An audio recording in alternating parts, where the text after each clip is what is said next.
அனைவருக்கும் இனிய வணக்கம். அன்பின் ஆன்மீகம் யூடியூப் சேனலுக்கு உங்களை அன்புடன் வரவேற்கிறோம். இன்றைய ஸ்தல வரலாறு பகுதியில் நம்ம பார்க்கக்கூடிய திருக்கோவில் என்னன்னா, இந்தியாவில் இருக்கக்கூடிய புகழ்பெற்ற மிகவும் சக்தி வாய்ந்த அம்மன் ஆலயங்களில் கொல்லூர் மூகாம்பிகை அம்மன் கோவிலும் ஒன்று. புகழ்பெற்ற கோவிலாக இந்த கோவில் இருந்தாலும் இதனுடைய தனிச்சிறப்பை பற்றி இந்த பதிவில் நம்ம தொடர்ந்து பார்க்கலாம். நம்ம சேனலில் நீங்கள் முதல் முறையாக பார்க்குறீங்கன்னா ஞாபகமாக சப்ஸ்கிரைப் பண்ணிக்கலாம். கர்நாடக மாநிலத்தில் உடுப்பி மாவட்டத்தில் இருக்கக்கூடியது இந்த திருக்கோவில். மேற்கு தொடர்ச்சி மலையோட அழகிய குடசாத்திரி மலையோட அடிவாரத்தில் சௌபர்ணிகா நதிக்கரையில் அமைஞ்சிருக்குது கொல்லூர் அருள்மிகு மூகாம்பிகை அம்மன் திருக்கோவில். அம்பாளோட சக்தி பீடங்கள் 51ன்னு சொல்லுவாங்க. இந்த 51 சக்தி பீடங்களில் தேவியோட காதுகள் விழுந்த இடமாக இந்த கொல்லூரிடம் கருதப்படுது. அதனால் கொல்லூர் மூகாம்பிகை அம்மன் திருக்கோவிலுக்கு நாம் மனமுருகி சொல்லக்கூடிய பிரார்த்தனைகள் அன்னையோட காதுகளில் விழுந்து உடனே நிறைவேறுங்கிறது இன்னைக்கு வரைக்கும் பக்தர்களோட அசைக்க முடியாத நம்பிக்கையா இருந்துட்டு. கொல்லூர் மூகாம்பிகை அம்மன் திருக்கோவிலோட கருவறையில் இருக்கக்கூடிய அழகான மூகாம்பிகை சிலை ஆதிசங்கரால பிற்காலத்தில் பிரதிஷ்டை செய்யப்பட்டிருக்கு. ஆனால் உண்மையான மூலவர் சிலை எங்கேனா அம்மனுக்கு முன்பாக தரையோடு தரையாக இருக்கக்கூடிய சுயம்பு லிங்கம் தான் இந்த திருக்கோவிலோட மூலவராக இருக்கக்கூடியது. அம்பிகை லிங்க வடிவமாக காட்சி தரக்கூடிய ஒரே ஒரு திருக்கோவில் இந்த திருக்கோவில் தான்னு சொல்கிறாங்க. இந்த லிங்கத்தின் நடுவே ஒரு மெல்லிய தங்கக்கோடு, சொர்ண ரேகைன்னு சொல்லுவாங்க. இந்த லிங்கத்தின் நடுவே ஒரு மெல்லிய தங்கக்கோடு ஓடுது. அபிஷேகம் நடைபெறக்கூடிய நேரத்தில் மட்டுமே இதனை உற்று பார்த்தா நம்ம தெரிஞ்சுக்கலாம். இதோட இடது பாகத்தில் முப்பெரும் தேவியரான காளி, லக்ஷ்மி, சரஸ்வதின்னு 3 பேரும், வலது பாகத்தில் மும்மூர்த்திகளான பிரம்மா, விஷ்ணு, சிவன் இவங்கெல்லாம் ஐக்கியமாகி இருக்காங்கங்கிற தகவலும் சொல்கிறாங்க. அதனால தான் கொல்லூர் மூகாம்பிகை அம்மனை வழிபட்டா அனைத்து தெய்வங்களையும் வழிபட்ட பலன் கிடைக்கும்னு சொல்லப்படுது. இந்த கோவிலுக்கு ஒரு வரலாறு இருக்கும் இல்லைங்களா, அதை நம்ம பார்க்கலாம்.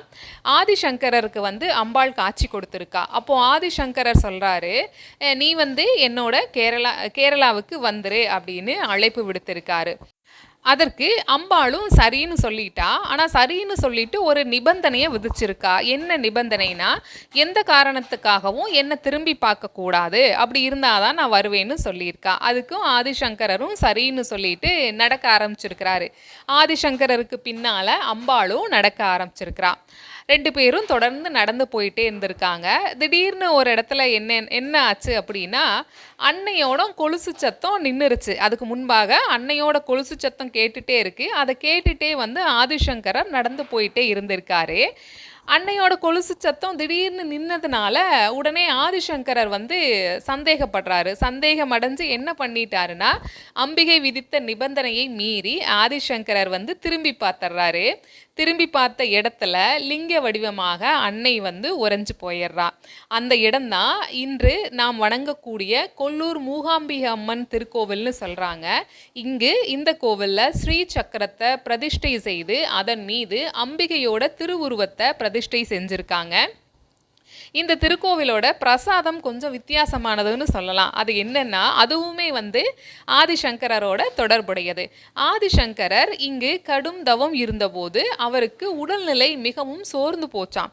அப்போ அம்பாளே நேரில் அவருக்கு ஒரு மூலிகை கஷாயத்தை கொடுத்து உடலை தேத்தியிருக்கா. அதன் நினைவாக தான் இன்னைக்குமே தினமும் இரவு அர்த்தஜாம பூஜை முடிந்த பிறகு பக்தர்களுக்கு கஷாய பிரசாதம் கொடுக்குறாங்க. இஞ்சி, மிளகு, திப்பிலி, வெல்லம் இதெல்லாம் கலந்து இந்த கஷாய பிரசாதம் கொடுக்கப்படுது. இது பல நோய்களை குணமாக்கும் மருத்துவ குணம் கொண்டதுங்கிற தகவலையும் சொல்றாங்க. இன்னொரு தகவல் என்னன்னா, கருவறையில் இருக்கக்கூடிய மூகாம்பிகை அம்பாளோட சிலைக்கு எந்த விதமான அபிஷேகமும் செய்யப்படுறதில்ல. அலங்காரமும் தீபாராதனையும் மட்டுமே செய்யறாங்க. எல்லா அபிஷேகங்களும் அம்பாளுக்கு முன்பாக இருக்கக்கூடிய சுயம்பு லிங்கத்திற்கு மட்டுமே நடத்தப்படுகிறது. இப்போது கன்னியாகுமரி பகவதி அம்மனுக்கு மூக்குத்தி சிறப்பு வாய்ந்தது மாதிரி மூகாம்பிகை அம்மனுக்கு, கொல்லூர் மூகாம்பிகை அம்மனுக்கு அவளது மார்பு மற்றும் இடையில அணிவிக்கப்படக்கூடிய பச்சை மரகதம் பதித்த பொற்சரம் தங்கச் சங்கிலி மிகவும் விசேஷமானதுன்னு சொல்கிறாங்க. இங்கே நடக்கக்கூடிய வழிபாடுமே வினோத வழிபாடுன்னு சொல்கிறாங்க. அது என்னென்னா, இந்த திருக்கோவிலில் ஒரே நாளில் அன்னைக்கு 3 விதமான வழிபாடுகள் செய்யப்படுதான். காலையில் விஸ்வரூப தரிசனத்தின் பொழுது அன்னை சரஸ்வதியாக காட்சியளிக்கிறா, உச்சி காலத்தில் லக்ஷ்மியாக காட்சியளிக்கிறா, மாலை மற்றும் இரவு வழிபாடுகளில் துர்க்கையாக காளியாகவும் பாவித்து பூஜைகள் நடத்தப்படுது. இன்னொரு ஆச்சரியமான தகவல் ஒன்றும் சொல்கிறாங்க. அது என்னென்னா, புராணங்களின்படி கேரளா மற்றும் கர்நாடகாவோட கடற்கரை பகுதிகளை கடல் அரசனிடமிருந்து பரசுராமர் மீட்டதாக கூறப்படுது. அப்படி பரசுராமர் உருவாக்கிய 7 முக்தி ஸ்தலங்களில் கொல்லூரும் ஒன்று.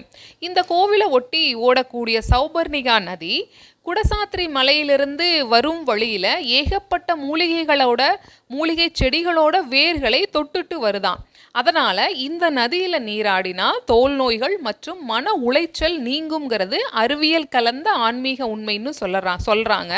பொதுவாக கோவில்களில் சாமி கும்பிட மட்டுமே மக்கள் போவாங்கங்கிறது ஒரு நம்பிக்கையாக இருந்துட்டுருக்கு. ஆனால் இந்த ஸ்தலம் முப்பெரும் தேவியர்களோட கலைகளோட இருப்பிடமாக இருக்கிறதுனால, சரஸ்வதி அம்சங்கிறதுனால இந்தியாவில் இருக்கக்கூடிய முன்னணி இசை நாட்டிய கலைஞர்கள் தங்களோட கலை பயணத்தை தொடங்குவதற்கு முன்பாகவோ அல்லது அதற்கு பிறகு நன்றி கடனை செலுத்தும் வகையிலோ இந்த திருக்கோவிலுக்கு பாடி ஆடி வழிபடுவது வழக்கமாக செய்துட்டு இருக்காங்க.